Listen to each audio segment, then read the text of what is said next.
السلام علیکم۔ زندگی خود ایک ایسی بیماری ہے جس کا انجام موت ہے، اور مسلمان کا ایمان یہ ہے کہ نہ وقت سے پہلے موت آنی ہے اور نہ وقت کے بعد زندگی ٹھہرنی ہے۔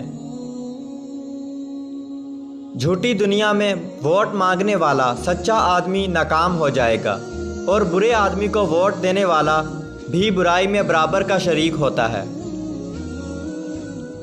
آپ اچھے آدمی کے ساتھ رہیں، اچھے آدمی کی عاقبت کے ساتھ رہیں، کامیابی اور ناکامی سے نکل کے سیاست کریں، کیونکہ جھوٹ کی سیاست میں جھوٹے کی مدد کرنے والا کہیں نہ کہیں پکڑ میں آ جائے گا۔ تو آپ لوگ اس کا ساتھ دیں جو آپ کے ایمان کو فروغ دے۔ جتنا ہم ماضی کے قریب جائیں گے اور حضور پاک صلی اللہ علیہ وسلم کی زندگی کے قریب جائیں گے، اتنا ہی ہمارا دین بہتر ہوگا۔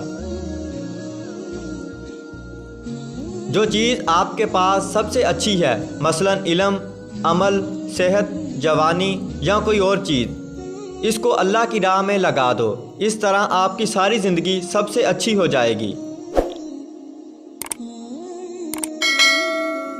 تمام بزرگوں پر حضور پاک صلی اللہ علیہ وسلم کی مہربانی ہے۔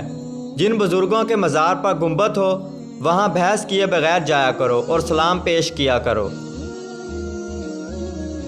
حضور پاک صلی اللہ علیہ وسلم کے مقام کی بات پر کسی اور دین کے وضاحت یا تسلیم کا بیان کرنا جہالت ہے۔ اطاعت میں جب محبت آئے تو یہ تو مومن کا مقام ہے۔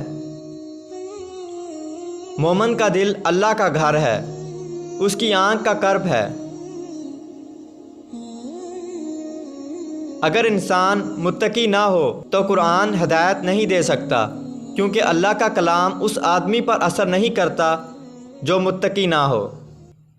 دوستو، اگر ویڈیو اچھی لگی تو اس ویڈیو کو لائک کیجئے اور چینل کو سبسکرائب کیجئے اور بیل آئیکن دبا کر آل نوٹیفیکیشن آن کر لیجئے۔